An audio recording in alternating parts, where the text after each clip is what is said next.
Hello everyone, viewers sent me their competitive Pokemon teams and I'm going to improve them, but first let's go over some rules.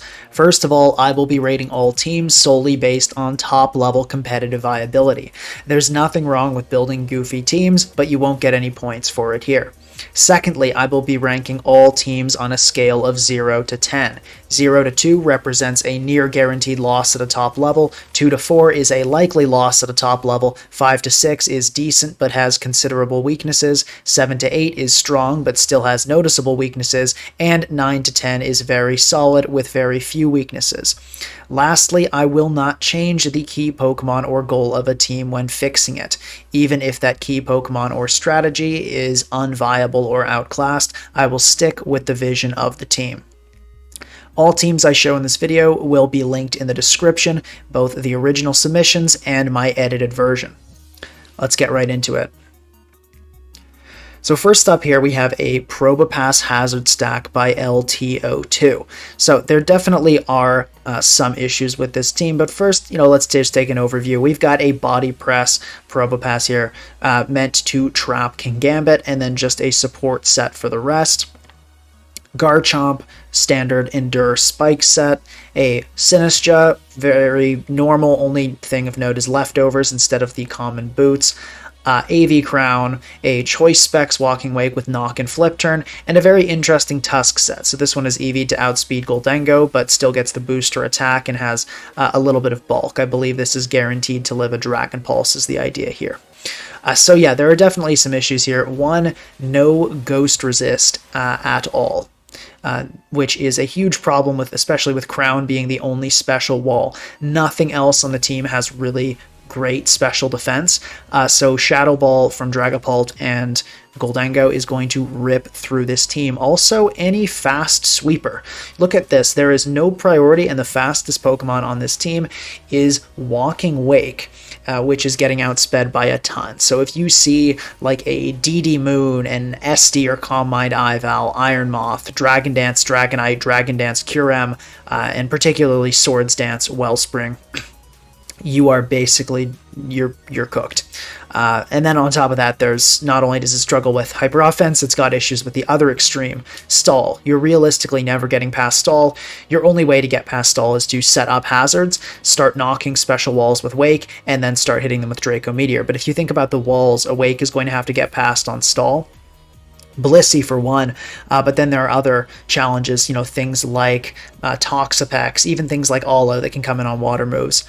So you end up in a position where you need to be bringing Wake in many times, which it's not going to do because Stall will have a pretty easy time setting hazards on this team.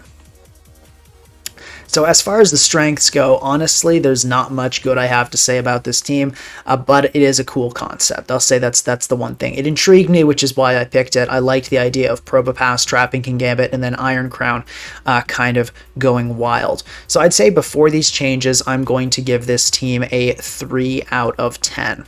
Now, let's fix this. So first thing first, this Garchomp. A bit problematic here, right? We have no Ghost Resist, we're lacking special walls, and we need something to set spikes. You guys know what this is. It's Ting-Lu time. So we're just going to go with the standard set, Spikes EQ, Ruination, Whirlwind, and we're just going to go with the max HP variant. Nothing crazy about this, just a standard Ting-Lu. Terra type, no strong opinions. You probably could go Poison, since the team doesn't have a Poison immune. You could go Ghost as well. Not really a huge concern. So the next thing is, we don't have a real breaker on this team. As I said, I'm not really relying on the Wake to break Stall. We need something that's going to consistently take down Stall teams. Obviously, you guys know it's Avalugg. So we're going to go with a leftover set. We're going to rely on Tusk to keep hazards off, which is one of the most popular ways to stop Avalugg. And we're going to go with the standard EQ, Recover, Curse, Avalanche set with Terra Ground. That Terra Ground going to ensure you absolutely decimate Dondozo. It's not going to be able to stand up to that. And we'll just go with the standard 248 here. We can put this in special defense so it's living Fire Blast and such from an Overheat from Iron Moth. ends up taking it pretty well. We can go minus speed just so it really messes with Trick Room. You're not really outspeeding much anyway, and especially with Curse, the speed isn't a big factor. I mean, you're going to survive everything, so it's not a big concern.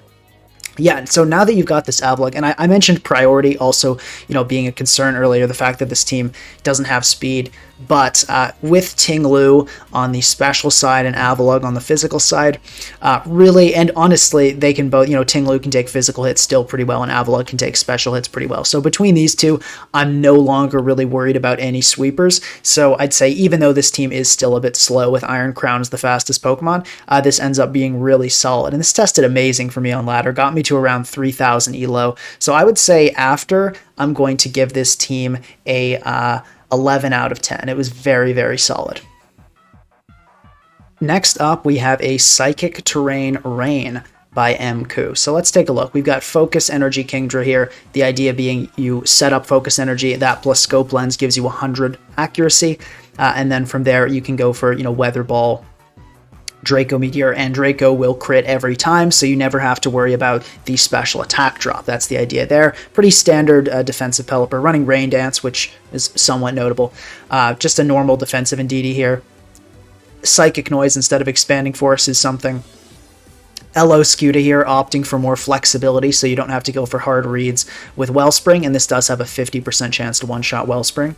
An Overquill here, and a Golduck, which is pretty funny. Got the Terra Psychic Psyshock. So really feeling that mistake Nintendo made when they wanted to call this Psyduck here, because definitely this duck intends to be a Psychic type. So there are some huge weaknesses to this team. First of all, hazards. Everything on this team absolutely hates hazards.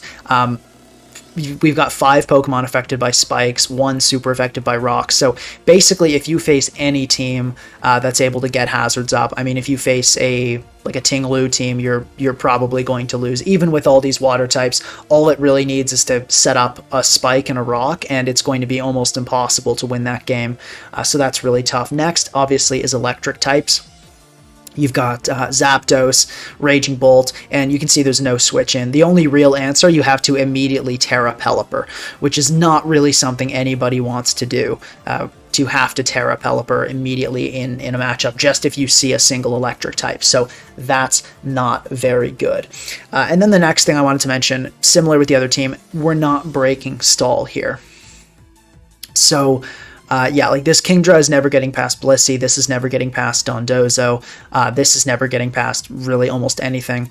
Of course, Psychic Noise is from a weak Indeedee is not going to be doing much. Pelipper's never getting past it, and Golduck here is getting walled by Dondozo and Terra Dark Blissey.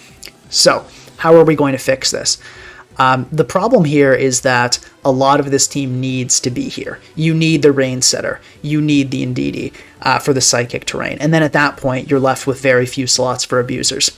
So we need something that in one slot is going to be able to help with hazards, deal with electric types like Raging Bolt, and also help with the stall matchup. And I know I added again, but you guys know it's Avalugg. So we're going to go with the boot set this time since we're a little bit more concerned about hazards.